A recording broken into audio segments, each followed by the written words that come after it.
de notre responsabilité. Alors, on va espérer que tout va bien fonctionner aujourd'hui. Alors, merci et bienvenue. Merci d'être venu, d'avoir trouvé le local. Et bienvenue donc à cette conférence du CRP, donc le Centre Risque et Performance à Polytechnique. Donc, nous avons aujourd'hui le plaisir de recevoir, il faut que je me mette là, voilà. Okay. Faut que le plaisir de recevoir Damien Serre, qui est professeur à l'EIVP, ou chercheur à l'EIVP, qui est l'école des ingénieurs de la ville de Paris. Ok, il y a une petite connexion. Donc Damien travaille sur toute la problématique des inondations et de la résilience du territoire et des villes. Qu'est-ce qu'on pourrait dire? Vous avez lu dans son pedigree, là je me fais avoir parce que tout le monde me parle en avant là. Ok, je me reprends. Donc Damien Serre de l'école des mines, de l'école de la ville de Paris, de l'école des ingénieurs de la ville de Paris, qui travaille donc dans les inondations au niveau de la résilience et surtout un projet Résilis qui sur la ville de Paris traite des interdépendances aussi entre les infrastructures essentielles. Travaille dans une discipline qui n'est pas vraiment courante au niveau canadien, qui est le génie urbain en tant que tel, donc qui va combiner un peu des problématiques d'aménagement du territoire et de génie, qui est assez intéressant. Donc c'est un peu à ce titre-là qu'il va venir nous présenter ses travaux. Donc pour à peu près 1 heure, et il y aura une période de questions. Et les gens peuvent t'interrompre en cours de route, c'est aussi des interrogations. Donc, je vais laisser la parole de façon à ce qu'on ait plus de temps avec Damien qu'avec moi sur cette conférence.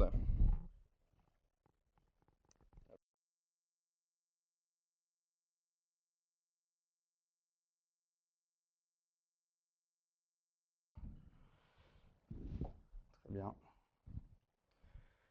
Bien, bonjour à tous. Merci Benoît Robert pour cette introduction. Avant de commencer, je voudrais remercier le Centre Risque et Performance de m'accueillir ici pour cette conférence, en particulier Benoît Robert, et pour l'accueil chaleureux de son équipe. Donc effectivement, je suis enseignant-chercheur à l'École des ingénieurs de la ville de Paris. Donc vous voyez 3 logos sur ce slide de titre. Polytechnique Montréal, je ne vais pas y revenir, vous connaissez beaucoup mieux que moi. Il y a ici l'Université Paris-Est, mais je vais commencer par présenter rapidement ce qu'est le IVP. Donc le IVP, c'est l'École des ingénieurs de la ville de Paris. C'est une petite école d'ingénieurs qui fait partie des grandes écoles. Donc c'est un système assez franco-français, les grandes écoles d'ingénieurs en France. Le IVP a été créé en 1959 à l'initiative de la ville de Paris pour former directement ces fonctionnaires qui alimentent les services techniques de la ville de Paris. Donc ça, c'est la raison pour laquelle, c'est la raison de l'existence de cette école à cette période-là. Historiquement, l'école a évolué.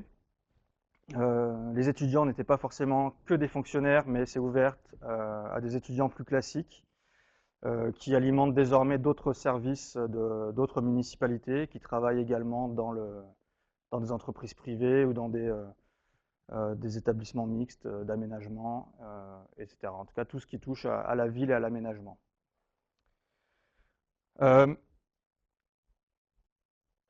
Donc le IVP, depuis, comme tous les établissements de ce type-là, donc grandes écoles, a une obligation de développer de la recherche pour pouvoir être en mesure de délivrer un diplôme d'ingénieur. Donc c'est des obligations institutionnelles.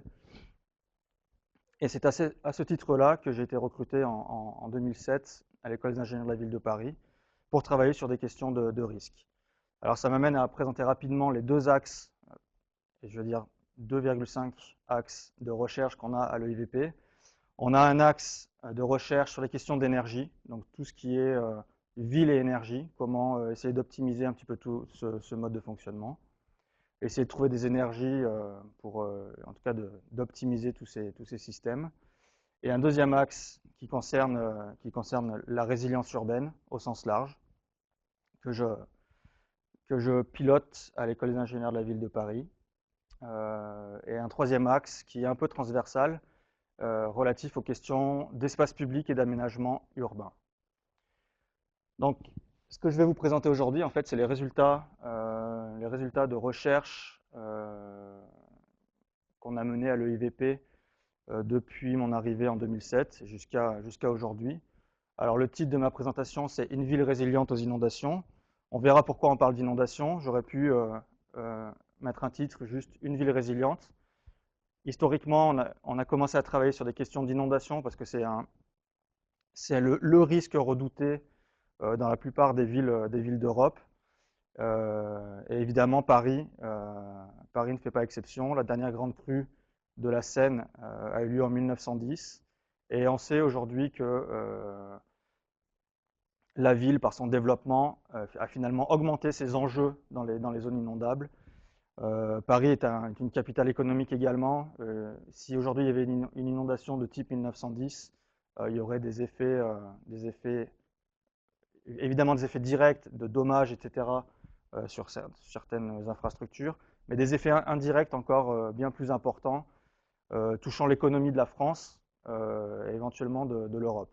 Juste une petite anecdote, les entreprises françaises qui ont leur siège pour la plupart en Île-de-France ou à Paris prévoient en cas de crue de cette ampleur-là de migrer leurs sièges sociaux à Londres, qui n'est pas moins vulnérable aux inondations, mais on peut imaginer que l'inondation de Londres n'arrivera pas en même temps que celle de Paris. Donc derrière tout ça, il y a des impacts, au-delà d'impacts matériels, mais il y a des impacts financiers et sociaux très lourds. Donc voilà, donc c'est d'abord pour ça qu'on travaille sur la question du risque inondation, qui est majeur en Europe. Mais finalement, les approches qu'on développe, on s'est aperçu petit à petit en avançant dans ce domaine-là que finalement, c'est un peu comme le logiciel Domino que certains d'entre vous connaissent.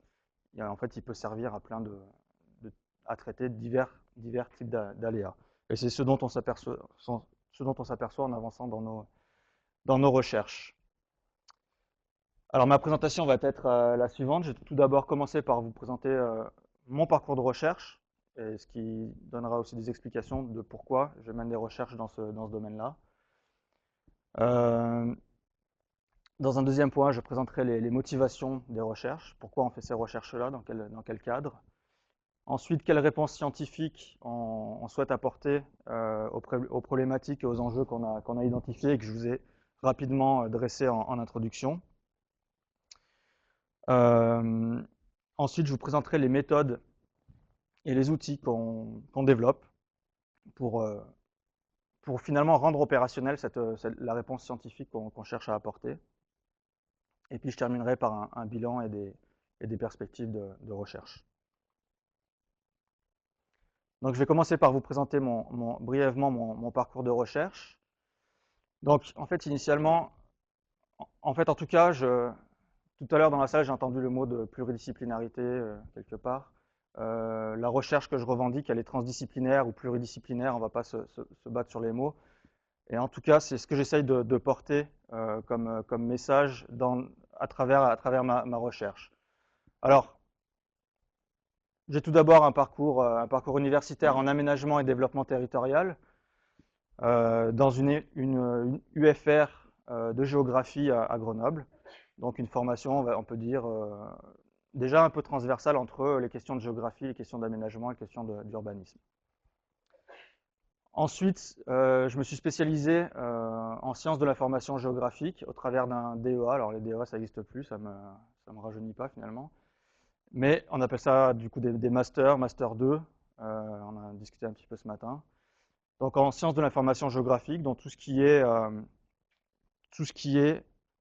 traitement de la donnée, représentation spatiale de la donnée, acquisition des données, collecte, etc.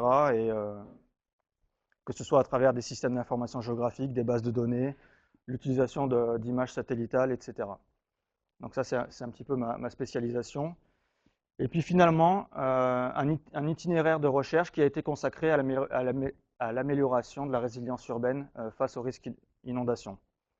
Et mon parcours de recherche a commencé en fait fin 2002 avec le début de ma thèse au CEMAGREF. Alors, je ne sais pas si certains d'entre vous connaissent le CEMAGREF, c'est un organisme de recherche qui travaille plutôt dans le domaine du génie rural.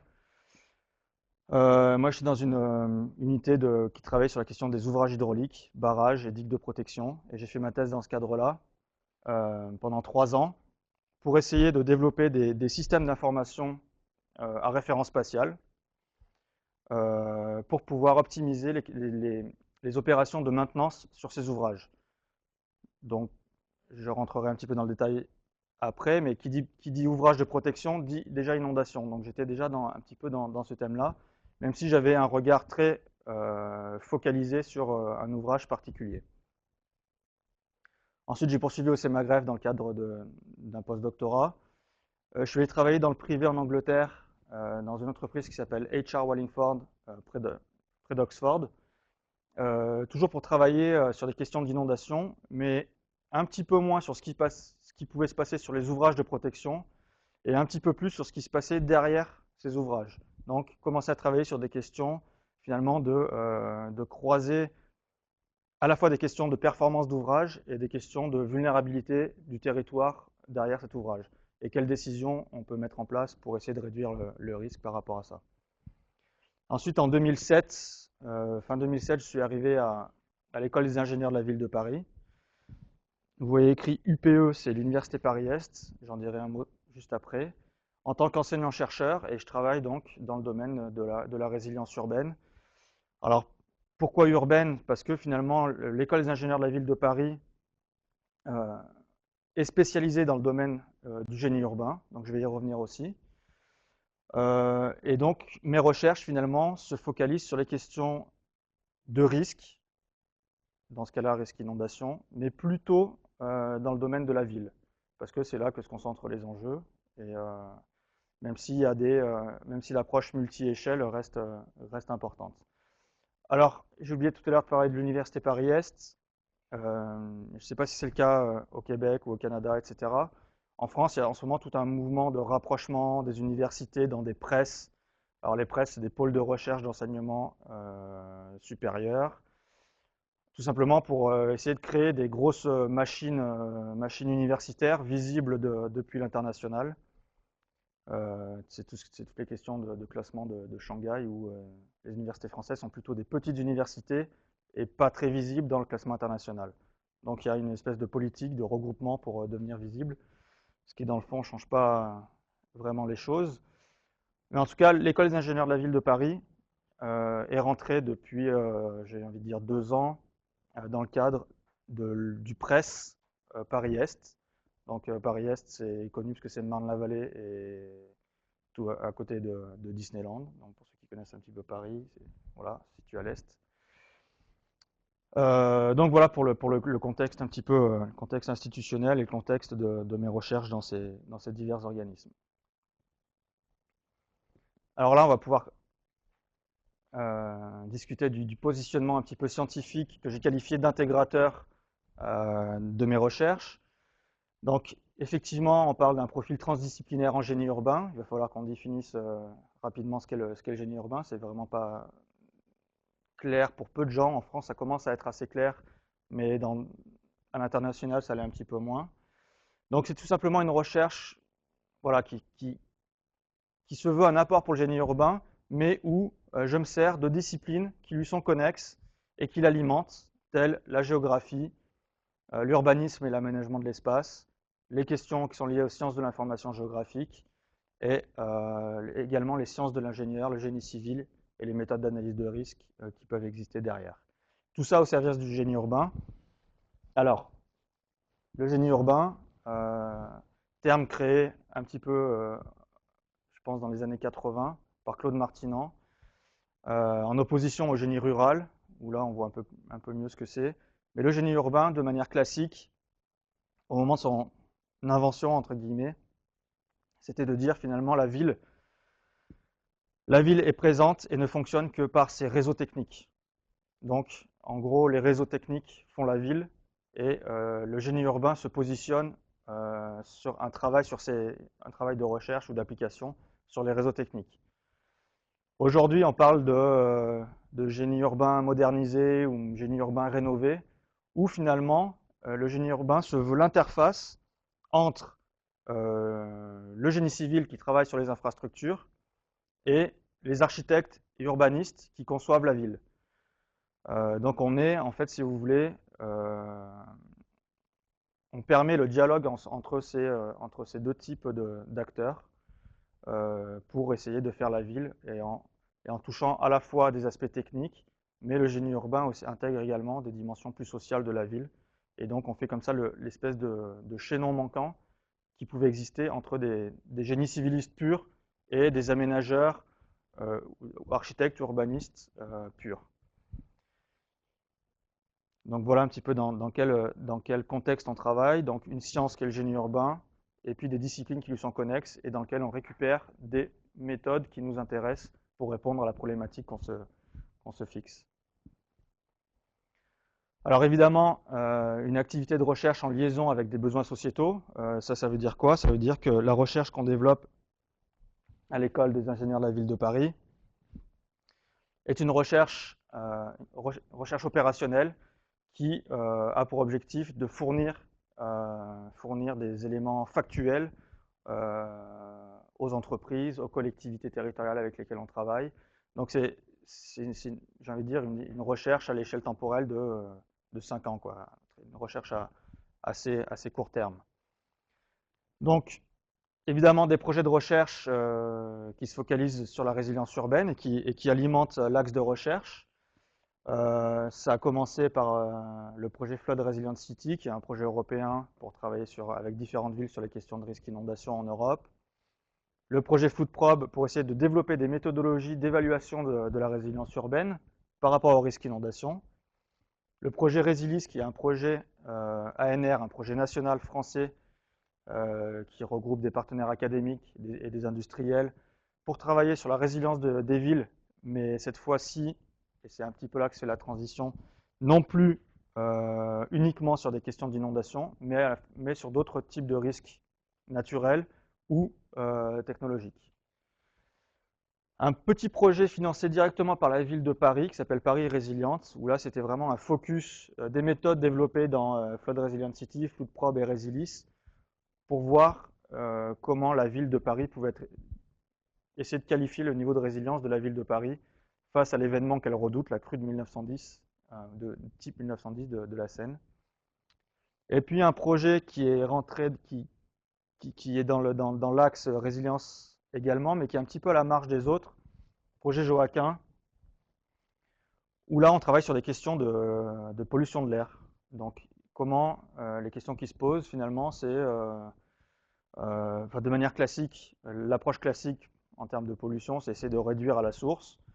Et dans ce projet-là, nous, le IVP, on a un rôle un petit peu différent où on fait une hypothèse, on dit finalement à la source, on ne peut pas réduire. Et est-ce que, alors toujours en milieu urbain, on est capable d'adapter la ville à ce niveau de pollution, c'est-à-dire les formes urbaines, est-ce qu'elles peuvent jouer un rôle dans la diffusion des polluants, etc. Est-ce qu'il y a des leviers d'action qu'on peut identifier en ville autour de ces questions? Donc ça rejoint malgré tout des questions de résilience urbaine, d'adaptation de la ville. Et donc ça fait partie de cet axe de recherche. Alors, toujours évidemment dans le cadre des besoins sociétaux, évidemment on est amené à réaliser certaines expertises, des expertises auprès des villes pour lesquelles on travaille. En Allemagne par exemple, des expertises pour le ministère de l'Environnement, pour des clusters européens, etc. Enfin, je vais passer là-dessus, mais tout ça montre que les recherches qu'on mène intéressent beaucoup de gens et sont importantes pour les villes du futur ou les territoires du futur. La motivation des recherches, la deuxième partie de mon exposé. Donc là, ce que vous voyez sur cette slide, c'est la ville de Dublin. Alors, normalement, j'avais une animation, mais comme c'est en PDF, ça ne marche pas, mais c'est pas grave. La ville de Dublin, donc c'est à peu près tout ça, hein, tout ça est à peu près urbanisé. Et on travaille avec eux dans le cadre du projet Flood Resilient City. Mais elle est assez intéressante pour illustrer les enjeux actuels, mais aussi futurs. En fait, historiquement, c'est une ville qui s'est développée très fortement dans les années 90, qui a connu un boom économique important avec l'arrivée de grandes entreprises à Dublin, IBM, Microsoft, etc. Et la ville s'est construite de manière très rapide et un peu désordonnée, on va dire, dans des zones à risque. Mais jusque-là, il n'y a rien de nouveau, ça se fait, c'est ce qu'on fait partout en Europe. Sauf que Dublin a une configuration assez particulière. Près de la côte, la ville est à peu près plate. Et ici, là, en amont, ici, c'est des collines. Et donc, dès qu'il pleut, en fait, il y a des parties de la ville qui sont inondées du simple fait d'une pluie un peu plus forte qu'une autre et du fait du facteur aggravant qui est l'urbanisation rapide et l'imperméabilisation des sols. Donc, tous ces petits points-là, c'est des accidents dus à des inondations pluviales, mais ce n'est pas le seul risque d'inondation. En violet, par exemple, en amont, il y a des barrages. Un bris de barrage peut générer une inondation dans Dublin assez importante. Également des inondations qui peuvent venir de la mer, parce que ce que j'ai oublié de dire, c'est que la ville a aussi colonisé des espaces côtiers qui ne l'étaient pas du tout. Donc des inondations marines. En orange, c'est ce qui peut se produire quand on prévoit, quand on intègre dans les modélisations le changement climatique. Et puis il y a des cours d'eau qui traversent la ville avec évidemment des débordements possibles. Donc tout ça nous amène à se dire, en tout cas à amener les gestionnaires de la ville de Dublin à se poser tout un tas de questions sur ces événements qui se sont accélérés depuis les années 90 et qui cherchent à mettre en place des politiques de résilience de la ville face aux risques d'inondation. Donc ça, Dublin, c'est juste un exemple parmi tant d'autres. On a parlé de Paris, c'est la même chose. La ville s'est construite dans des zones dangereuses et maintenant comment on essaie d'adapter la ville par rapport à ça. Alors en plus de ça, en France, et puis je pense dans pas mal de pays du monde finalement, il y a eu, lors de crues assez importantes de cours d'eau, des digues de protection qui se sont rompues lors de ces crues. Donc c'est également un élément à intégrer dans la réponse à apporter pour construire la ville résiliente. Donc je passe sur les chiffres, mais voilà, des dégâts importants, des victimes qui ont fait que petit à petit, on s'est dit qu'il fallait faire quelque chose. Et en même temps, c'est dans ces années-là qu'on a redécouvert un petit peu le risque inondation en France et en Europe.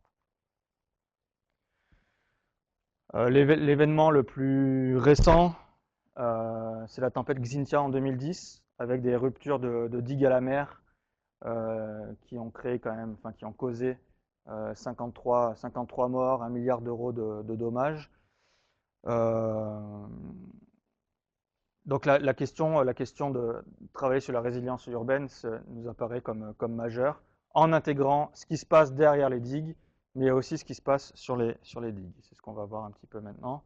Et puis il y a aussi des tentatives,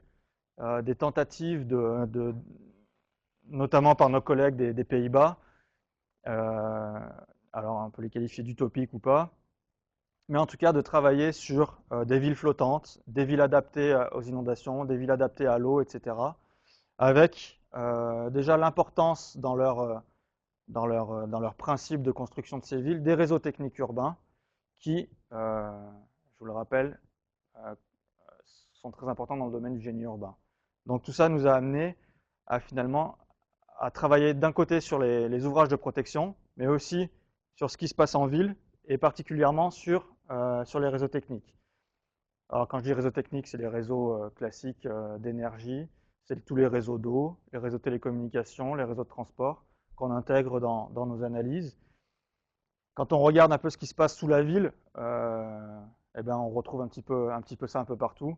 La question de la complexité est également présente dans nos recherches. C'est comment finalement intégrer cette complexité, essayer de comprendre comment la défaillance d'un réseau peut impacter un autre et comment on peut réparer tout ça.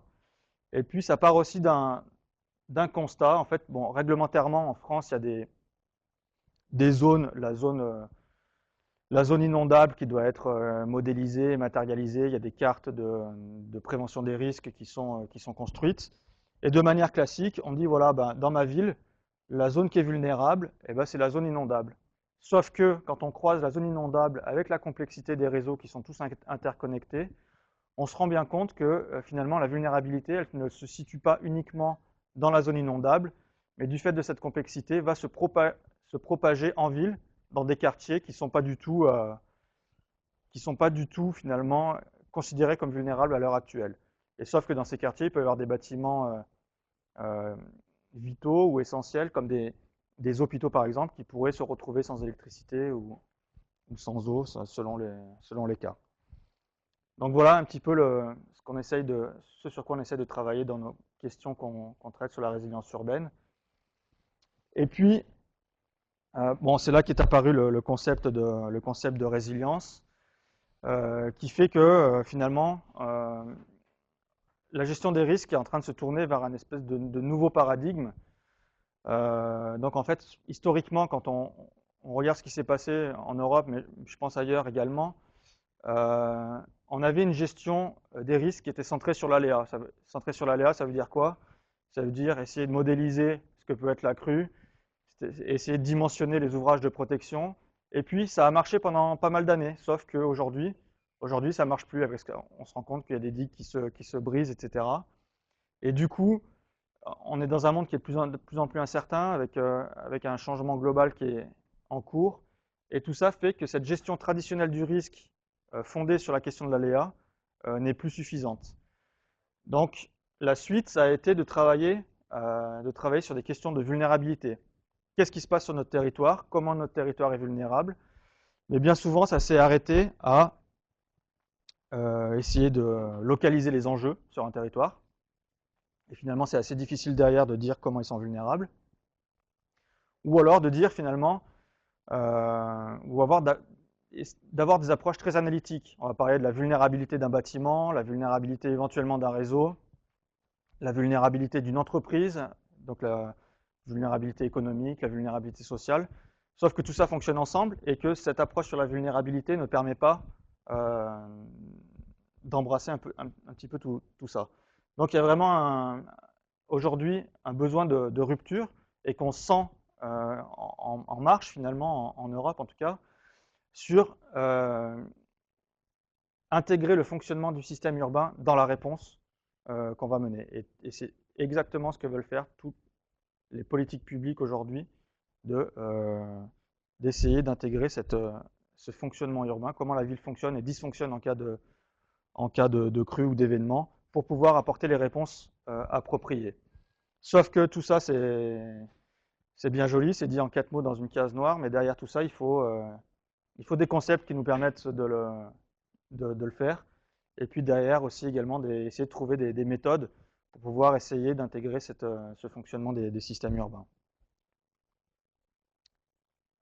Et donc ça, c'est la réponse scientifique que je qualifie en rupture, qu'on essaye de mener à l'École des ingénieurs de la ville de Paris avec nos partenaires évidemment, on ne travaille pas tout seul. Donc il y a un concept de résilience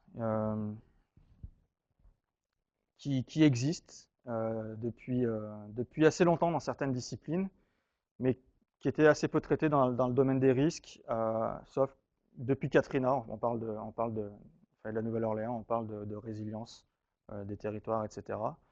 Et finalement, en étudiant l'origine de ce concept de résilience, en fait, qui provient de différentes disciplines, autant de la physique que de la sociologie, psychosociologie, de l'ingénierie, etc., on s'est dit que finalement, ce concept, il était assez séduisant, puisque finalement, c'est une question d'essayer de garder un équilibre. Alors comment ça peut se traduire pour la ville? Garder un équilibre lors d'un événement, ou retrouver un autre équilibre face à un événement, c'est-à-dire il y a une inondation, et bien finalement comment je vais être capable d'adapter ma ville et lui faire retrouver une nouvelle trajectoire pour qu'elle soit moins vulnérable la fois suivante. Donc c'est aussi les questions que se pose la Résilience Alliance avec des différents cycles d'adaptation de la ville. Et puis ce modèle de panarchie qui est fourni par Olling notamment. Donc ça veut dire que en fait c'est exactement la même chose que ça, sauf que c'est de dire finalement travailler sur la résilience. Oui, effectivement il y a des cycles, mais ce qui serait intéressant de faire, c'est de travailler pas uniquement à une échelle, mais travailler à toutes les échelles. Et on sent bien que finalement travailler sur la résilience urbaine, c'est c'est travailler à l'échelle de la ville, c'est travailler à l'échelle du quartier, c'est travailler à l'échelle des réseaux, à l'échelle des bâtiments. Parfois, à l'échelle des réseaux, c'est travailler à l'échelle de certains composants des réseaux, mais c'est aussi travailler à une échelle plus large quand on veut intégrer notamment les ouvrages de protection ou de mitigation des risques. Ça peut être un travail à l'échelle du bassin versant, par exemple. Comment mieux positionner nos digues, à quel endroit on peut les mettre, etc. Comment on les renforce à d'autres échelles, comment on positionne des barrages écréteurs, etc. Et finalement, l'étude de ce concept de résilience nous a plutôt séduit. On s'est dit qu'on pouvait, grâce à ce concept-là, essayer d'apporter justement cette fameuse réponse en rupture que l'on souhaite aujourd'hui en termes de gestion des risques. Donc l'idée, c'est d'essayer de transposer ce concept de résilience qui est existant dans des disciplines différentes à notre discipline, qui est le concept de génie urbain, enfin la discipline de génie urbain, pardon, et d'adapter ce concept-là à la ville et aux risques. Donc les questions qui se posent, c'est comment concevoir la résilience, ces deux questions ici, hein, comment concevoir la résilience aux inondations en transposant le concept de résilience au génie urbain, et ça se décline en deux sous-questions. Comment évaluer la résilience des systèmes techniques urbains et comment développer des outils au service de la résilience. Alors pour ça, on s'appuie sur différentes disciplines. Tout d'abord pour évaluer. Donc on a utilisé les méthodes de la sûreté de fonctionnement que j'avais utilisées déjà dans le cadre de ma thèse sur les digues. On va utiliser des questions de théorie des graphes, des questions relatives à la géographie des risques, pour pouvoir évaluer la capacité de résistance des systèmes techniques urbains par l'utilisation d'un modèle fonctionnel que je vous présenterai tout à l'heure, l'évaluation des capacités d'absorption et de récupération des réseaux techniques urbains par des indicateurs spécifiques, et puis derrière, comment développer des outils donc, au service de la résilience. Tout ça s'appuie sur les sciences de l'information géographique, sur également des méthodes liées spécifiques à l'aide à la décision, des questions d'analyse spatiale qu'on traite dans nos outils. Et l'idée, c'est finalement de développer un système d'aide à la décision à référence spatiale pour la résistance des digues, un système d'aide à la décision à référence spatiale pour la résilience des réseaux techniques urbains. Et puis, ça va de pair avec un travail plutôt sur des ouvrages techniques, mais un outil d'aide à la gouvernance des réseaux. Finalement, sur ces deux questions, on travaille sur des questions de résilience technique, et là, plus sur des questions de résilience organisationnelle. On a des réseaux techniques qui peuvent dysfonctionner, des digues qui peuvent dysfonctionner, mais ces ouvrages, au-dessus de ces ouvrages, il y a des gens qui les gèrent, il y a des systèmes de gestion, il y a des groupes de personnes qui s'en occupent, et l'idée, c'est comment essayer de les faire travailler ensemble.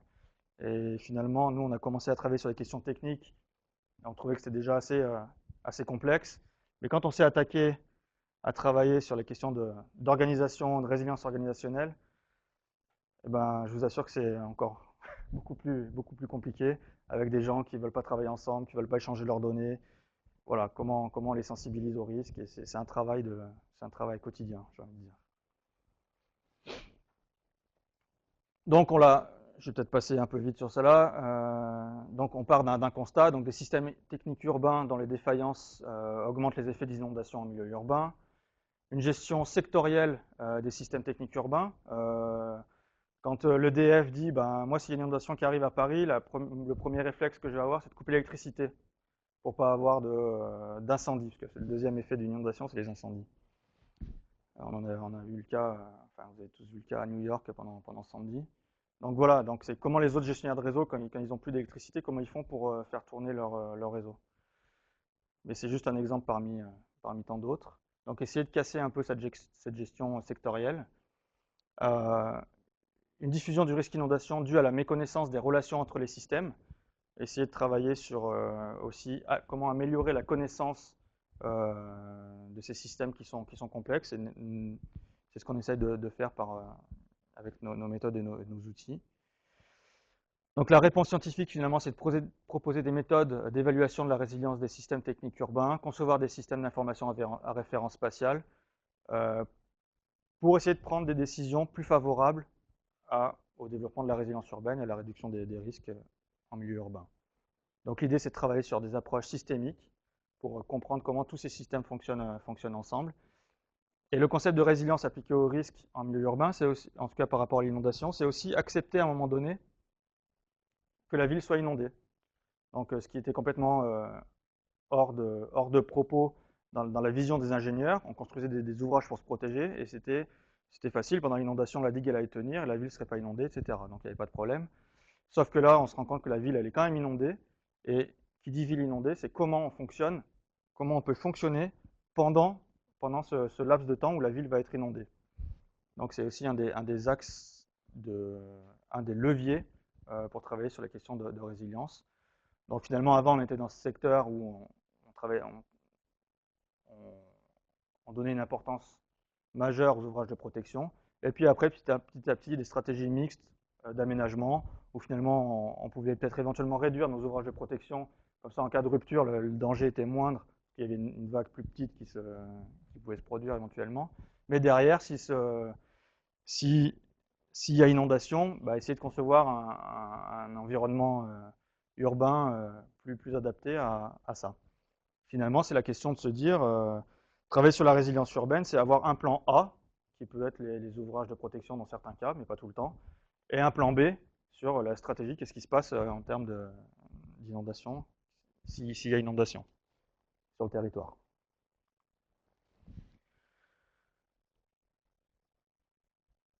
Alors, je vais maintenant vous présenter quelques méthodes et outils qu'on développe. Tout d'abord des méthodes. Alors, évidemment, en amont de tout ça, il y a eu aussi tout un travail sur le. Je vous l'ai résumé en 4 images tout à l'heure, mais il y a eu tout un travail d'analyse de la littérature sur les questions de la résilience. On voyait bien que la définition de la résilience en psychologie, n'était pas la même que sur les questions environnementales, et puis, etc. Donc toutes les disciplines avaient à peu près cette définition de la résilience. Et puis en génie urbain, évidemment, la résilience n'existait pas, et en gestion des risques, elle était émergente. Donc en s'appuyant sur toutes ces définitions, sur toutes ces disciplines qui travaillaient déjà avec ce concept, il a fallu qu'à un moment donné, qu'on se dise, voilà, par rapport aux enjeux urbains et aux risques, quelle peut être pour nous la définition de la résilience urbaine, finalement, comment on la définit, et derrière, justement, quelle méthode on peut mettre en place. Donc pour nous, après tout ce travail qui a pris quand même plusieurs mois, la résilience urbaine, pour nous, ce qui est important pour la ville, en tout cas, c'est essayer d'optimiser un fonctionnement en mode dégradé. Donc ça, c'est pendant l'inondation. Et puis, retrouver ses fonctions. C'est comment on répare la ville, comment on répare les infrastructures. Ensuite, une fois que la crise est passée. Donc, c'est des approches, si vous voulez, elles concernent la crise, elles concernent l'après-crise, mais ça concerne aussi la prévention, puisque tout ça est fourni en amont des crises aux gestionnaires de réseau. Donc l'idée, c'est de travailler. Tout à l'heure, je vous ai parlé des différentes échelles spatiales sur lesquelles on pouvait travailler, mais il y a différentes échelles temporelles aussi sur lesquelles on travaille. Et finalement, à partir de cette définition-là, on a réfléchi en termes de capacité. Quelles devaient être les capacités de nos infrastructures urbaines pour essayer d'optimiser leur résilience. Donc finalement, on a déterminé trois capacités. La capacité de résistance. Évidemment, si nos ouvrages résistent, eh ben, on va considérer, même si ça se discute dans certaines disciplines, qu'on est plus résilient. Une capacité d'absorption. Capacité d'absorption, ça veut dire quoi? Ça veut dire essayer d'évaluer des alternatives. Si j'ai un réseau qui fournit l'électricité, si j'ai une branche de ce réseau qui dysfonctionne, est-ce que, de par le maillage de ce réseau-là, je suis capable de faire passer mon flux dans une autre branche du réseau pour alimenter le même point? C'est exactement la question qu'on s'est posée. Donc on a utilisé des questions de géographie, théorie des graphes. Et la capacité de récupération, c'est-à-dire voilà, par rapport à un territoire qui est ce qu'il est, qui a des réseaux qui sont comme ça, qui a des centres, on va appeler ça centres de secours, parce que je ne sais pas comment les appeler, ou centres de logistique, où il y a des moyens pour réparer, etc., qui sont localisés à tel et tel et tel endroit.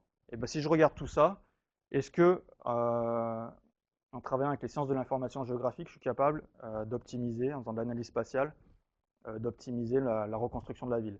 C'est-à-dire affecter à ce centre de secours-là une réparation localisée plutôt à un endroit de la ville, etc. Donc la capacité de résistance, évidemment, s'applique à la fois aux digues et au réseau. Et les méthodes qui sont utilisées, c'est les méthodes de la sûreté de fonctionnement, essentiellement. Je vais peut-être passer un peu plus vite là-dessus. Donc ça, c'est les méthodes qu'on a utilisées, si vous voulez, pour essayer d'analyser cette capacité de résistance des ouvrages. Donc on a déployé des méthodes de la sûreté de fonctionnement qui viennent plutôt du génie industriel, en commençant par une analyse fonctionnelle, c'est-à-dire rechercher parmi nos infrastructures les fonctions qu'ils doivent remplir, en général les fonctions de ces ouvrages-là. Derrière, on a appliqué une analyse des modes de défaillance et de leurs effets pour rechercher les modes de défaillance, les causes et les effets que tout ça peut produire sur l'infrastructure elle-même, mais sur d'autres infrastructures et au-delà sur le territoire. Donc c'est un peu l'originalité de notre approche de ce type-là. Et ensuite des graphes causaux qui permettent de représenter les mécanismes de défaillance et de rupture et qui constituent finalement un premier type d'outil d'aide à la décision, où on a nos composants de chacun de nos réseaux, et puis on voit que lesquels deviennent critiques ou pas selon des scénarios. Alors je la qualifie d'approche originale, parce que finalement, tout ça provient plutôt du génie industriel, c'était appliqué à l'aéronautique, au nucléaire, à l'offshore, enfin des choses un peu comme ça, qu'on a petit à petit, enfin déjà pendant ma thèse, transposé au génie civil. Donc déjà un changement, un peu un changement d'échelle. Et là, quelque chose de plus global, puisque finalement c'est les réseaux techniques, et comme pour nous les réseaux c'est un peu la ville, on peut dire qu'on a essayé d'appliquer ces méthodes-là à une échelle assez innovante qu'est la ville. Donc c'est un peu l'intérêt de ça. Donc au final, on est capable de regarder une digue, regarder comment elle est constituée, comment ça doit se passer à l'intérieur de cet ouvrage-là pour que tout fonctionne, et de dégager les fonctions que l'ouvrage et ses composants doivent assurer pour résister à une inondation, à une crue. Donc ensuite la MDE qui permet dans des tableaux comme ça de repérer chacun des composants de nos infrastructures qu'on a analysés, les fonctions qu'ils doivent assumer, quels peuvent être les modes de défaillance, d'où elles viennent, qu'est-ce qu'elles vont produire, etc. Et comment on les repère, comment on peut les repérer grâce à des indicateurs ou à des moyens de détection. Donc ça a été mené sur les digues. Derrière, je vais passer un petit peu vite là-dessus, mais finalement, une défaillance d'un ouvrage s'explique par des défaillances de fonctions.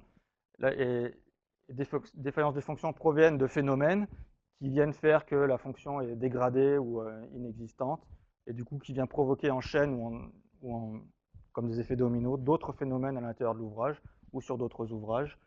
Et tout ça, il est possible en travaillant pas seulement avec la méthode, mais en travaillant avec des experts du domaine, de construire des indicateurs pour observer tout ça et puis pour essayer d'améliorer la situation.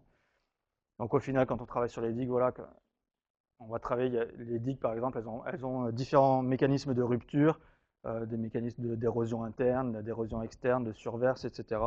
On est capable de modéliser d'un point de vue fonctionnel ces modes de rupture et de produire un premier type d'outil d'aide à la décision pour ces gestionnaires. Alors, je suis désolé, ça se voit un petit peu moins bien, mais en fait, on a fait exactement la même chose sur les réseaux techniques. C'est l'image qui est un peu derrière. Sauf qu'au lieu d'avoir une seule digue, on avait, je ne sais plus combien de réseaux, enfin, tous les réseaux de transport d'énergie, télécom, etc., et d'eau. Donc vous imaginez bien qu'il y a des arbres comme ça, des arbres de cause, il n'y en avait pas 3 ou 4 ou 5, mais plusieurs. Donc on a généré un petit outil informatique pour essayer de générer l'ensemble des scénarios possibles. Au final, on a généré à peu près 150 scénarios de rupture et d'effet. Voilà, en partant par exemple, si j'ai la rupture d'un composant électrique, qu'est-ce que ça va avoir comme effet sur mon réseau d'assainissement et sur mon réseau d'eau potable. Et comme l'analyse fonctionnelle et la MDE qui est en amont sont censées être exhaustives, surtout quand on l'amène avec des experts, voilà, il y a tout un tas de scénarios possibles. Certains se vérifient dans les retours d'expérience, d'autres sont nouveaux. Alors on ne sait pas s'ils sont nouveaux parce qu'on s'est trompé ou si c'est parce qu'ils ne se sont pas encore produits. On a envie de dire peu importe. Il existe, autant essayer de le prendre en compte. Et puis de toute façon, c'est invalidable. Donc voilà.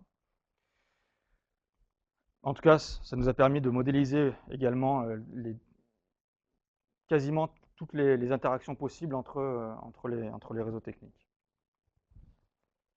Après, on a travaillé sur la deuxième capacité que je vous ai expliquée, la capacité d'absorption des réseaux. Donc il s'agit de construire ici des indicateurs de redondance. Donc c'est évaluer la capacité d'absorption des réseaux techniques urbains. C'est ce que je vous disais, comment, quand j'ai une branche qui est défaillante, qui ne marche plus, comment finalement le flux est capable de circuler. Donc pour schématiser, en ville, on a plutôt des réseaux de ce type-là. Pour être super redondant et du coup résilient par rapport à notre définition, il faudrait qu'on ait des réseaux de ce type-là, ce qui est tout à fait inconcevable du fait du coût, etc. Mais voilà, c'est utopique. Et donc là, on sait qu'on serait résilient parce qu'on imagine que si j'ai quelques branches défaillantes, le flux passera par ailleurs. Et puis, il y a d'autres approches beaucoup plus locales. Ça ressemble un peu au smart grids. Je ne sais pas si ça vous parle. Comment je suis capable de générer un réseau d'électricité locale, un réseau d'assainissement local, etc., qui peuvent être aussi des réponses en termes de résilience. Donc, on n'en est pas encore à proposer des solutions, mais c'est les trois types d'aménagement en termes de réseau qui peuvent se faire aujourd'hui. Aujourd'hui, on est plus sur des réponses locales, sur les questions notamment par rapport aux questions d'énergie. Alors, il a fallu développer des indicateurs de redondance. Il y avait déjà des travaux en théorie des graphes qui permettaient de le faire, notamment Jean-François Glaise dans sa thèse en 2005, qui avait développé un premier indicateur de redondance, sauf que il parlait bien de questions de risque, sauf qu'il négligeait certains aspects et qu'il travaillait que sur un unique réseau. Après, il y a Barabasi à l'échelle des États-Unis qui travaillait, lui, sur l'ensemble des réseaux américains, une échelle nationale, mais finalement qui avait développé un indicateur intéressant, mais pas suffisant pour nous parce qu'il ne traitait pas de questions de risque. Donc, comment évaluer la redondance des réseaux à partir d'indicateurs, utilisant un petit peu un mix de ces deux approches. Donc, ça a été beaucoup les travaux de Serge Lhomme qui a testé différents indicateurs de redondance. Alors moi, je ne suis pas spécialiste de la théorie des graphes, mais il y avait des indicateurs qui marchaient très bien à l'ensemble du réseau, d'autres qui marchaient plus localement. Et voilà, l'idée c'était d'essayer de voir comment on pouvait créer un indicateur qui répondait à nos besoins, à la ville, qui a une configuration de réseau assez particulière, finalement assez peu maillée. Et on avait fait des tests, par exemple ici c'est la ville d'Orléans, un petit bout de la ville d'Orléans, où vous voyez différents points avec différentes couleurs qui sont des niveaux de redondance des points, et on sait qu'à certains endroits, voilà, s'il y a une branche du réseau qui tombe, on sait que la ville va connaître des difficultés. Là, c'était sur le réseau de transport, mais après ça a été fait sur l'ensemble des réseaux. Donc voilà, divers tests pour valider notre indicateur de redondance. Donc voilà un peu les deux grandes familles de méthodes qu'on a utilisées pour les capacités de résistance et les capacités d'absorption. Donc les méthodes qui proviennent de la science la sûreté de fonctionnement, pardon, appliquées aux ouvrages de génie civil, développement d'un modèle fonctionnel à l'échelle du composant, organisation de scénarios autour des trois variables citées, ou les résultats pour les digues, méthode de la sûreté de fonctionnement appliquée au système technique urbain qui constitue une nouveauté déjà sur cet aspect-là. Une exploitation automatique et de l'exhaustivité de la MDE, c'est les 150 scénarios qui ont été représentés. Une représentation synthétique des mécanismes de défaillance qui constitue un premier outil d'aide à la décision.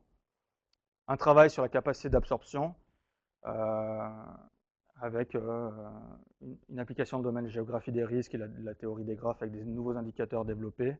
Construction d'indicateurs de redondance des réseaux techniques urbains. Un test sur un réseau particulier à Orléans.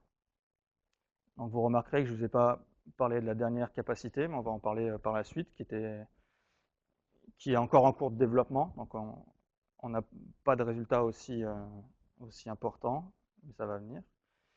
Donc des besoins, encore des besoins. Cette recherche n'est pas finie. Je pense qu'il y en a pour des années. Besoin d'outils pour exploiter la méthodologie. Donc c'est comment finalement les sciences de l'information géographique vont être capables de supporter tous ces modèles et de les porter à la connaissance de tous dans le cadre d'une amélioration des décisions pour essayer de concevoir la ville résiliente. Donc c'était juste ma conclusion de première partie. Deuxième partie, c'est sur la question des outils. Donc on va venir sur cette fameuse capacité de reconstruction. Donc finalement, on voit bien que construire des méthodes et adapter des méthodes, c'est quelque chose qui est nécessaire. Mais d'un autre côté, ce que je vous ai dit à l'introduction, c'est que notre recherche se veut opérationnelle au service des municipalités, au service des gestionnaires de réseau. Et donc pour nous, elle est aussi pilotée par ça. Et du coup, construire des outils et les mettre à disposition de ces gestionnaires est quelque chose de primordial dans nos recherches. Donc c'est la deuxième partie, le deuxième grand volet de ce qui se passe dans notre axe de recherche sur la résilience, c'est le développement d'outils, de systèmes d'information à référence spatiale, que ce soit pour les digues et pour les réseaux, et pourquoi pas un outil global pour tout.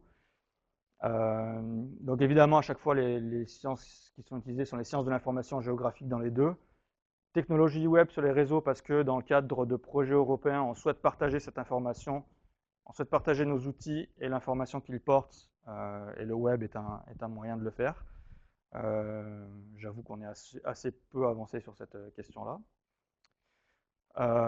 Et puis, sciences de l'information géographique, c'est intéressant, mais pas forcément tout seul. À un moment donné, il faut essayer de recoupler les modèles qu'on a produits. Et puis, il y a des méthodes, comme l'aide à la décision multicritère, par exemple, qui peuvent permettre de le faire. Donc ça, c'est sur les outils sur les ouvrages techniques. Et puis, un système d'information à référence spatiale pour l'aide à la gouvernance des risques urbains, qui s'appuie sur des méthodes participatives couplées aux sciences de l'information géographique et à leur capacité à faire participer les gestionnaires sur cet échange d'informations et le génie urbain. Donc là, pour travailler plutôt sur les questions de résilience organisationnelle, essayer de décloisonner la gestion sectorielle des réseaux.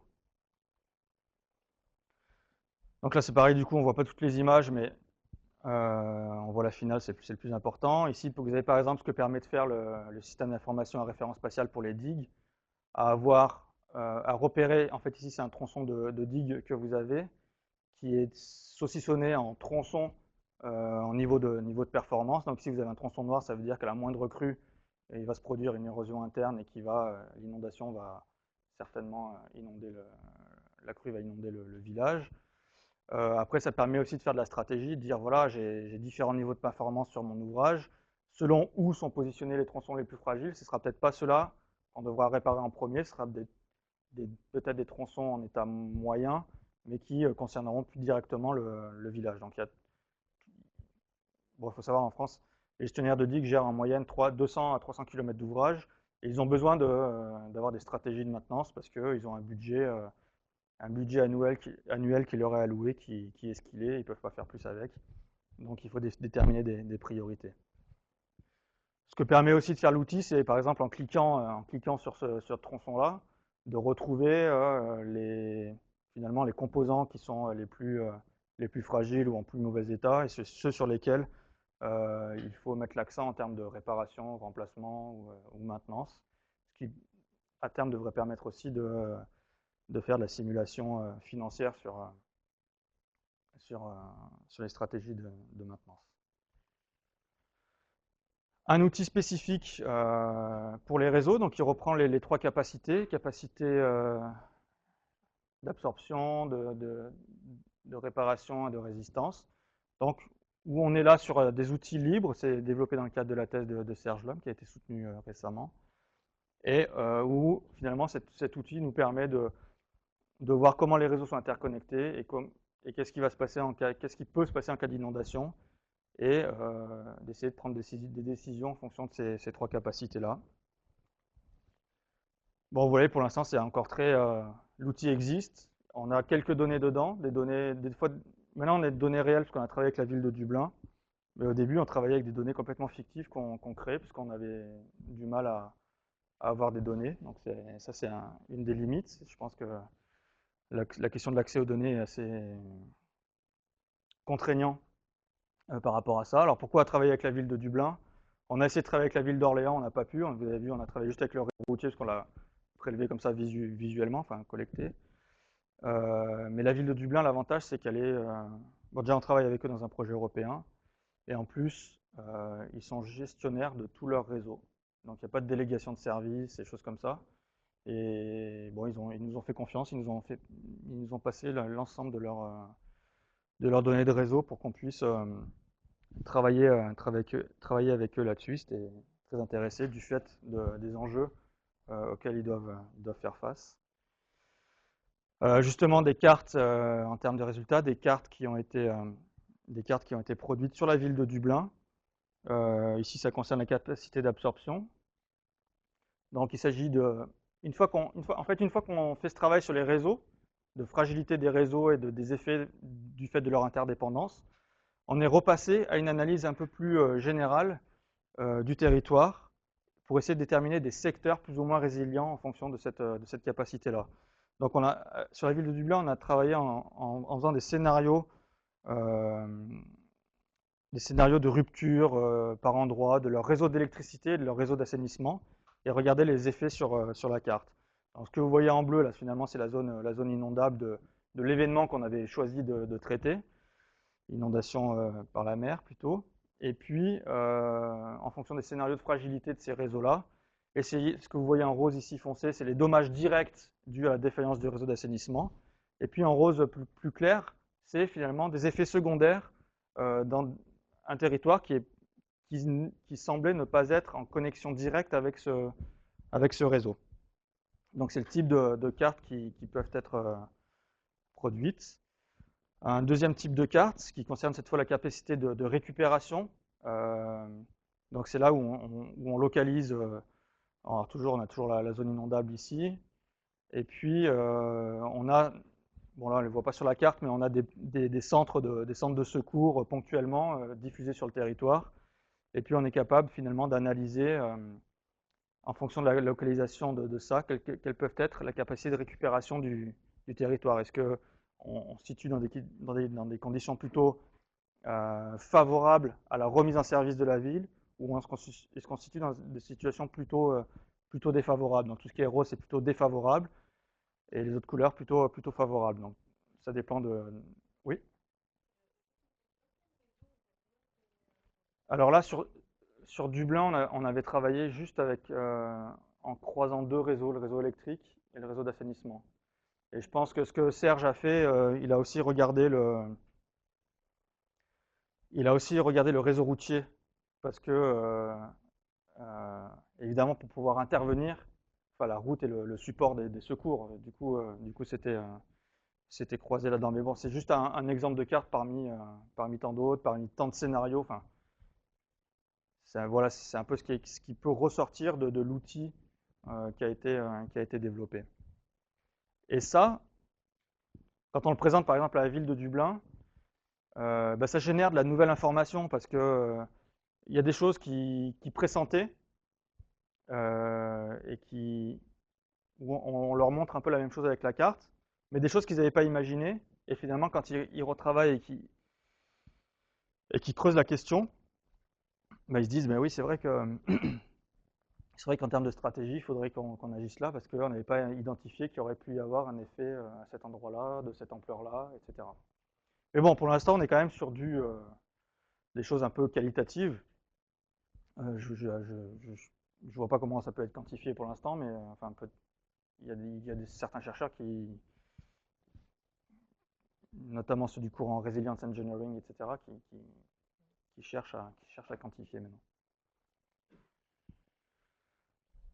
Un troisième outil, donc c'est le système d'information à référence spatiale participatif, pour essayer de mettre tous les acteurs de ces réseaux ensemble, d'un territoire commun, pour euh, pour qu'ils gèrent ensemble et qu'ils prennent les décisions en toute connaissance de cause et des faits. Donc c'est là que le travail s'est un petit peu corsé. Donc on a travaillé là beaucoup avec la ville de Paris, qui a été assez moteur sur le sujet.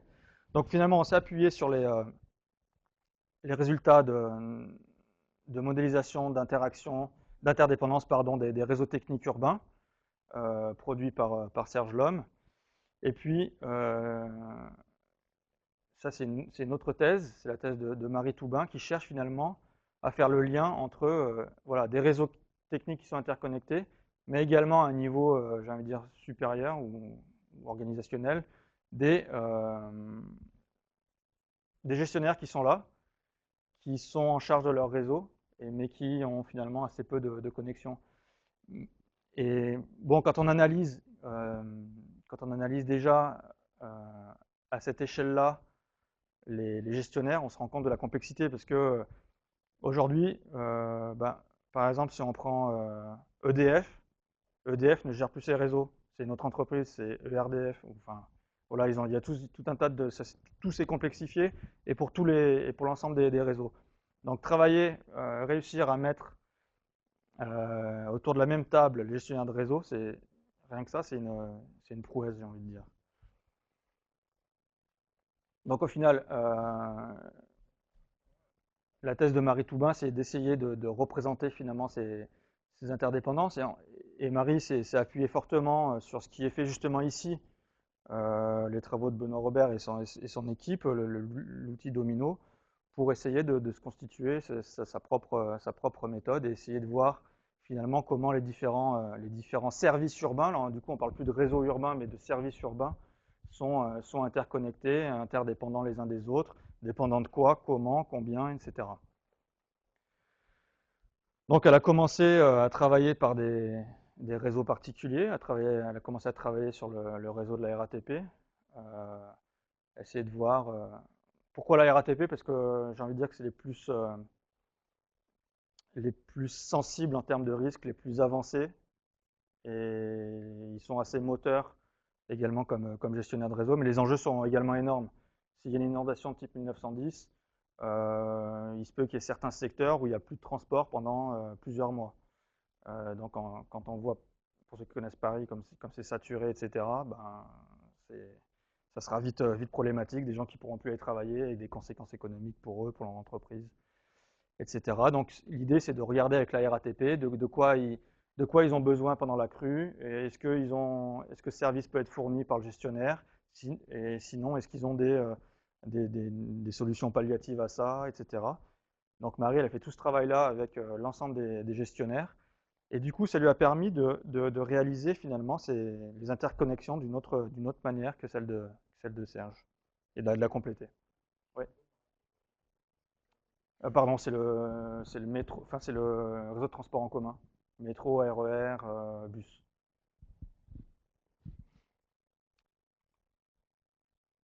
Donc, l'approche de Marie Toubin dans sa thèse, elle est en cours de rédaction d'ailleurs, c'est de travailler avec ce qu'elle appelle un autodiagnostic avec chacun des gestionnaires pour identifier ses besoins et comment lui doit fournir aussi quelque chose à d'autres services urbains.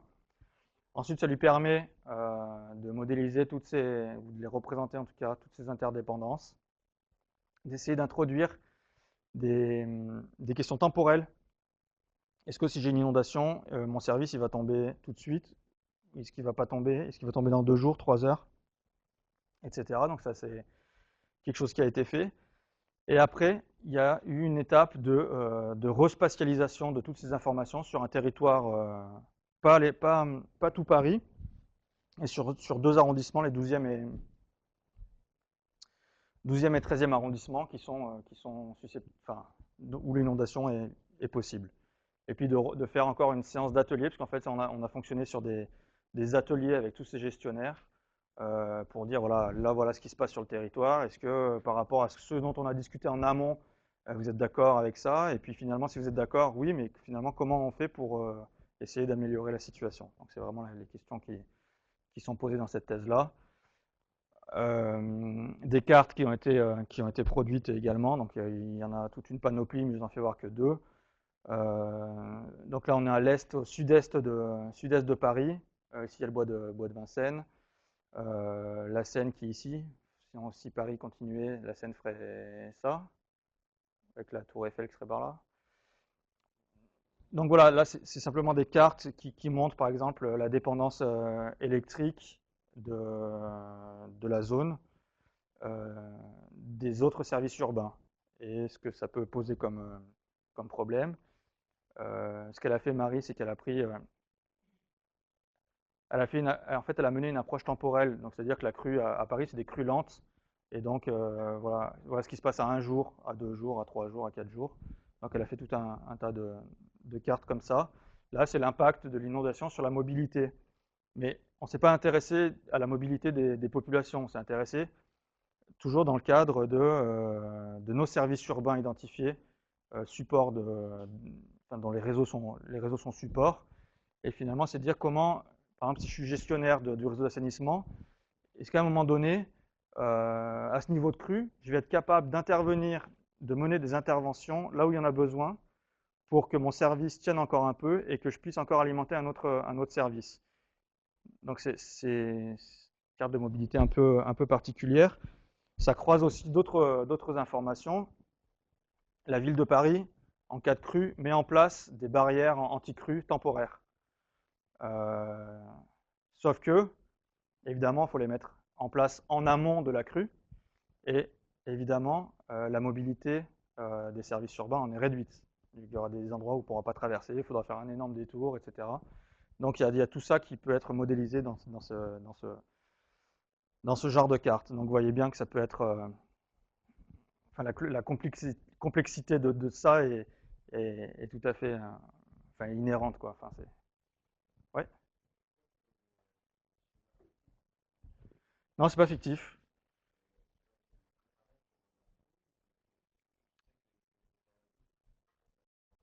En fait, si tu veux, on a la carte de la crue, c'est... Bon, je pourrais dire que c'est la vraie carte de la crue. En fait, c'est pas la vraie parce qu'on n'y avait pas tout à fait accès, on a dû la remodéliser. Mais disons que c'est la vraie, ce qui se passerait au jour 7, ou je sais plus quel jour, au jour 7 de la montée de niveau de la Seine. On pourrait arriver à cette situation-là. Et du coup, c'est pas une carte fictive parce que avec ça, on sait que quand on croise des informations, il y a telle route, il y aura tant d'eau avec toutes les incertitudes inhérentes, mais il y aura de l'eau et du coup, on ne pourra pas circuler. Mais évidemment, enfin, on n'a pas attendu la vraie crue pour faire cette carte-là, quoi. C'est de la modélisation. De quoi, la crue? Ah, ça, on ne sait pas. Si on savait. Ah non. Ah, juste. Alors, la crue centenale. Quand on parle de crue. Attends, je te réponds à ça parce que c'est important. La crue centenale, ça ne veut pas dire qu'elle arrive tous les 100 ans. Ça veut dire qu'elle a une chance sur 100 d'arriver chaque année. Donc ça veut dire que pendant 300 ans, peut-être qu'il n'y en aura pas. Et peut-être qu'il y en aura 2 ou 3 pendant un siècle, quoi. On ne sait pas. Donc voilà, donc celle de 2010, on ne l'a pas vue, mais ça ne veut pas dire qu'elle... Voilà.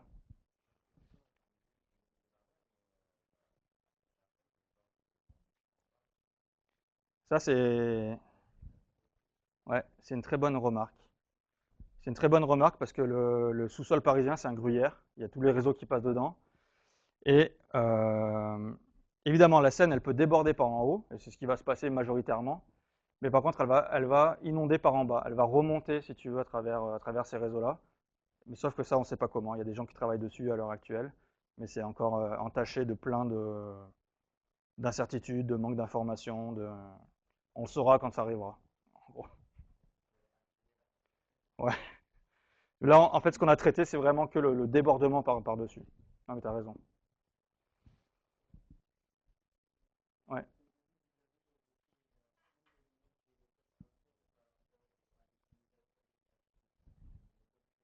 Ouais.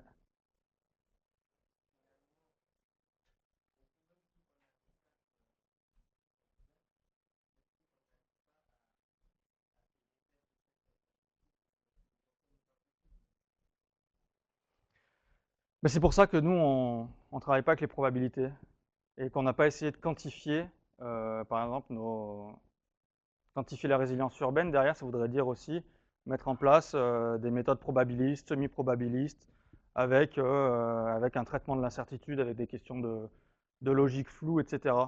Mais sauf qu'à un moment donné, quand on a une information, et avec ce que j'ai dit au début, avec tout ce qui est une ville complexe, des systèmes complexes dans la ville, qui introduisent une incertitude énorme, et, euh, et ne serait-ce que le changement global, le changement climatique, qui est en cours, mais on ne sait pas comment, on sait même, des fois on dit qu'il n'est pas en cours, qu'il est en cours. Bref, si à un moment donné, tu as une information, mais que derrière, tu as 200% d'incertitude, euh, tu sais pas ce qui va vraiment se passer. Donc l'idée, c'est aussi dans ces approches-là d'essayer de se positionner dans le cadre le plus défavorable. Mais même si peut-être qu'on n'imagine pas le cadre le plus défavorable. C'est ce qui s'est passé à Fukushima, par exemple. Et, euh, et là, par exemple, avec les gestionnaires tous les gestionnaires parisiens, en fait, il y a un scénario qui est redouté. Il y a le scénario type CRU 1910, et toute la gestion qui est en train de se mettre en place derrière, elle s'appuie sur exactement le même scénario qu'en 1910. Or, on sait déjà que les cotes d'eau, elles seront certainement plus hautes. Et il y a un scénario qui s'appelle le scénario 1,15. Donc, scénario 1910, c'est scénario 1. Et il y a le scénario 1,15, avec 15% de, je ne sais pas si c'est d'auteur d'eau en plus, etc. Et là, on s'est dit, nous, avec les gestionnaires, on va essayer de travailler, avec eux sur ce scénario 1,15 qui est prévu déjà dans les plans. Mais les gestionnaires, ils ont dit, mais nous, on ne sait même pas si on va être capable de traiter le scénario type CRU 1910. Et je peux vous dire qu'ils n'en sont pas capables. Donc, leur dire, voilà, maintenant, la donne, c'est de travailler sur un scénario pire. Il y a un refus. Enfin, voilà, c'est juste qu'ils ne savent pas comment faire, en fait. Ils ne savent pas comment faire. Mais tu as raison, la question d'incertitude et de probabilité, elle est importante. 5 minutes. J'ai presque fini. J'ai fini, peut-être. Du coup, voilà, on a développé deux outils sur les ouvrages techniques urbains, sur les systèmes techniques urbains. Un plus particulier sur les digues, qui est toujours d'ailleurs en cours de développement avec notre partenaire, le CEMAGREF. On travaille toujours avec eux sur des questions de recherche. Et puis, l'outil qui nous est spécifique sur les réseaux techniques. Et puis, cet outil pas plus système d'information participatif sur des questions de résilience organisationnelle qui est dans sa première phase, voilà, qui est en train de se développer. Il y a encore des choses, des choses à faire. Je pense qu'il me reste plus qu'une. Ah non, il me reste plein de slides. Non, alors ça, c'est une troisième thèse qui a démarré, la thèse de Miria Balzels, qui travaille à la fois à l'EIVP puis à l'Université de Mons. En tout cas, son financement de thèse provient de l'Université de Mons, qui récupère. L'idée de sa thèse, c'est de dire finalement, moi je vais travailler à une échelle particulière de la ville, je vais travailler à l'échelle du quartier, je vais travailler sur la question du risque d'inondation, et je vais voir finalement si les modèles et les méthodes qui ont été fournis avant, qui sont plus d'ailleurs sur des questions de réseau, et finalement est-ce qu'ils seraient adaptés à un autre système qui est le quartier. Donc elle regarde tous les modèles les modèles de résilience qui existent ou les concepts de résilience qui existent dans le domaine des risques.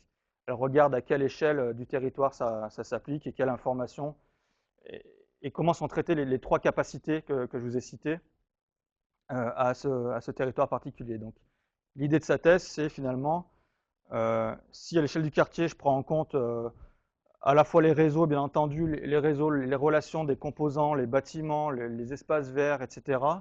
Est-ce qu'avec les modèles qui ont été développés en amont par Serge Lhomme et Marie Toubin, je suis capable de produire non plus un outil de sensibilisation ou d'évaluation de la résilience, mais un outil à destination des aménageurs, des urbanistes et des architectes pour dire, voilà, à partir du moment où je vais concevoir un nouveau quartier ou réaménager un quartier existant, et que je veux le faire en prenant en compte le risque, et bien finalement, est-ce que ce que je fais en termes d'aménagement, ça rend, oui ou non, le quartier, au moins le quartier, et peut-être la ville, plus résiliente. Donc, elle a pas mal de, elle a pas mal de travail. Et même si elle travaille à l'échelle du quartier, il y a plusieurs échelles d'analyse. Évidemment, elle regarde le quartier, mais pas tout seul. Elle regarde comment le quartier va fonctionner avec son environnement immédiat, etc. Elle intègre aussi là-dedans les ouvrages de protection qui ne sont pas forcément situés dans le quartier, qui peuvent être situés ailleurs dans le bassin versant, mais où il peut y avoir une relation directe avec le quartier. Elle travaille à une deuxième échelle d'analyse. Elle regarde le quartier, euh, ce que c'est le quartier, quelle est sa particularité, de quoi il est composé, etc. Et ensuite, elle regarde, une fois qu'elle a déterminé ça, elle regarde tous les composants du quartier qu'elle a identifiés, les espaces verts, le bâtiment, comment il est, quelle est sa forme, quelle est sa hauteur, etc. pour voir si la conception que peuvent proposer ou que doivent proposer les aménageurs, effectivement, ça a un rôle favorable ou défavorable sur les questions de résilience urbaine. Donc voilà l'objet de sa thèse, et j'en ai fini avec un petit bilan scientifique, mais surtout des perspectives de recherche. Donc en fait, en ce qui me concerne, j'ai travaillé tout d'abord, on va dire, de 2002 à 2007 sur des questions d'ouvrages de protection. J'étais dans l'ancienne école, on va dire, en termes de gestion des risques. Et puis avec une approche en rupture que je vous ai proposée ici, pour travailler sur les questions de résilience fonctionnelle des systèmes techniques urbains, mais jusqu'à des questions de conception qui viennent petit à petit. Toutes ces couleurs-là matérialisent des perspectives qui sont en cours ou qui vont démarrer, avec travailler partir de la résilience fonctionnelle et travailler sur la résilience organisationnelle. Donc ça, c'est bien avancé, c'est la thèse de Marie Toubin. De la résilience aux inondations à la résilience multi-aléa. Un gestionnaire d'un territoire, il ne s'intéresse pas que l'inondation, même si ça peut être central. Une ville comme Paris va s'intéresser à des questions aussi de terrorisme, de risques technologiques, etc. Donc c'est un peu les fruits du projet Résilis, projet ANR. De l'évaluation à la conception de la ville résiliente, donc c'est la thèse de Mireia qui est en cours. Résilience urbaine et pollution de l'air, c'est le projet Joaquin qui est en cours avec un sujet de thèse qui va commencer en septembre. Et puis également à l'échelle plus locale ou à l'échelle de gestionnaire de réseau, finalement comment optimiser la maintenance d'un ouvrage particulier ou d'un réseau particulier par rapport à des risques, mais aussi par rapport au vieillissement traditionnel de ces ouvrages-là. Merci beaucoup pour votre attention.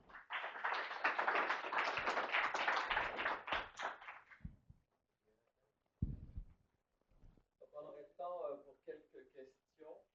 Et pour nos gens qui sont, les gens qui sont à l'extérieur, on va devoir dans quelques minutes couper le système vidéo parce qu'il faut débrancher, mais on pourrait. Est-ce qu'on peut prendre des questions de vidéo?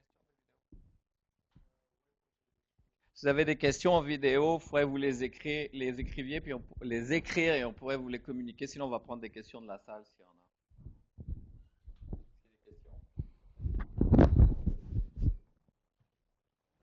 Oui.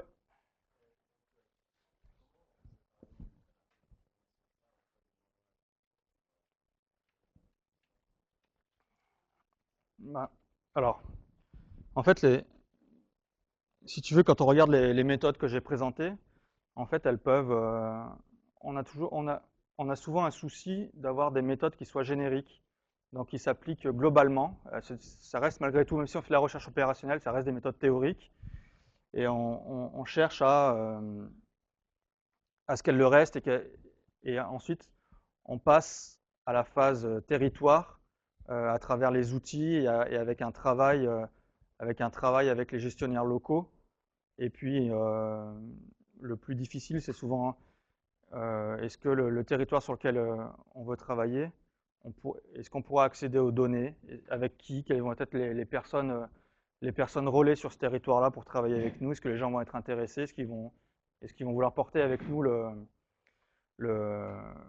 le processus. En fait, malgré, bon, il y a certaines analyses qu'on peut déjà d'emblée dégager tout seul, d'un point de vue technique surtout, mais d'un point de vue, ensuite, quand on veut travailler à la résilience en général, on ne peut pas se passer des acteurs.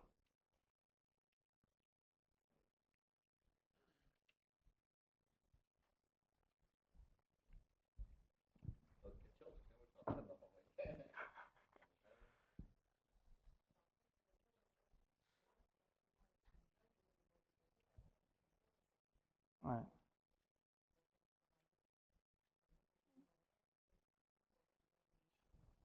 Mm, mm, mm, ouais.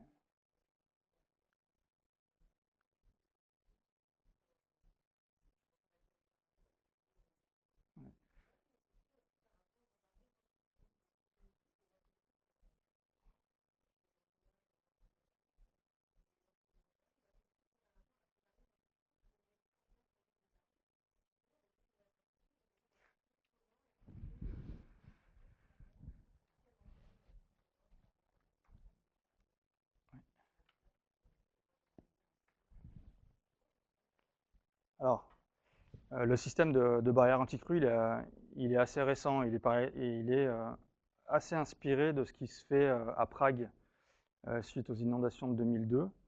Donc, si vous voulez, il y a des espèces de plots qui ont été installés dans le sol, où on vient, les équipes de la ville de Paris viennent mettre une espèce de poutre éloignée, puis glisser des rails métalliques à l'intérieur avec des sortes de joints euh, qui, qui permettent de retenir une partie des eaux. Alors, la ville de Paris, elle a fait des exercices de mise en place. Alors, peut-être pas sur l'ensemble des barrières de crue qu'ils ont, mais en tout cas, ils estiment qu'ils sont capables de mettre en place tout le système en 24 heures, je crois. Et, mais j'imagine que, en tout cas, la question qui se pose derrière tout ça, c'est l'anticipation de la crue. Parce que il, y a, il va y avoir l'alerte de crue. Donc on sait que, je sais pas, c'est peut-être 24 ou 48 heures avant, disons. Et en fait, par exemple, avec le travail de Marie, on s'est dit, ben voilà, nous on laisse monter la crue, puis on voit ce qui se passe, les effets, etc. Sauf que tout ce qui va se produire, il y a beaucoup de choses qui vont se produire avant que la crue arrive. C'est-à-dire que la EDF va vouloir couper son électricité avant que la crue arrive. La RATP va se préparer, va mobiliser des camions dans Paris, partout, pour protéger toutes les stations.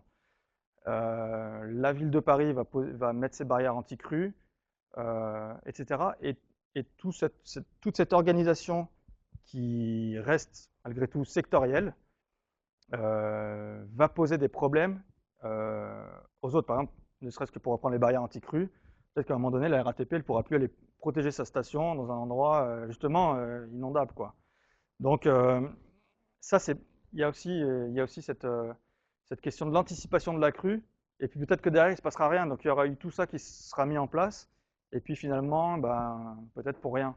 Mais ça, en termes d'organisation, ça pose quand même des soucis énormes. Et en termes de communication aussi pour le public, parce que la RATP, voilà, vu qu'il y aura l'alerte 48 heures avant, ça veut dire que encore 48 heures avant, la RATP, il faudra qu'elle mette en place son système. C'est-à-dire qu'elle va couper des lignes de métro, etc. C'est-à-dire que déjà 4 jours avant qu'il y ait la crue, il y aura eu des lignes coupées. Sauf qu'en fait, ce n'est pas 4 jours. parce que EDF, ils auront aussi déjà coupé en amont leur électricité. Donc ça veut dire que finalement, pour pouvoir faire ça, la RATP devra peut-être travailler 6 jours avant pour être sûr d'avoir de l'électricité pour mettre en place tous ces systèmes. Donc c'est la gestion temporelle de tout ça en cas de crise. Enfin, on se doute bien qu'elle va être problématique. Et voilà, on espère que le travail de Marie Toubin apportera quelques réponses à ça. Mais en tout cas, l'avantage de ce travail de thèse pour l'instant, c'est déjà que ça a fait travailler les gens ensemble. Et des gens qui ne se connaissaient pas forcément et qui imaginaient même pas les difficultés qui ont été pointées durant ces ateliers. Donc, déjà rien que pour ça, on peut se dire qu'on a bien fait de le faire, quoi. Et aussi, peut-être juste un commentaire sur les données. Enfin, on en discutait ce matin avec Benoît Robert également, mais euh, les gestionnaires, des fois on leur demande les données, des fois ils nous les donnent, des fois ils nous les donnent pas. Et des fois ils nous disent on vous les donne pas, mais en fait c'est pas qu'ils ne veulent pas, c'est qu'ils les ont pas. Ils ont pas. Et parfois quand il n'y a pas la donnée, il n'y a pas la connaissance non plus. Donc c'est assez épineux comme sujet. Est-ce qu'il y a un cours libéré c'est des questions qu'on pourra répondre après, mais on commence à libérer la table. Alors merci Damien, merci d'être D'accord. venu. Merci à vous. La présentation va être sur notre site sur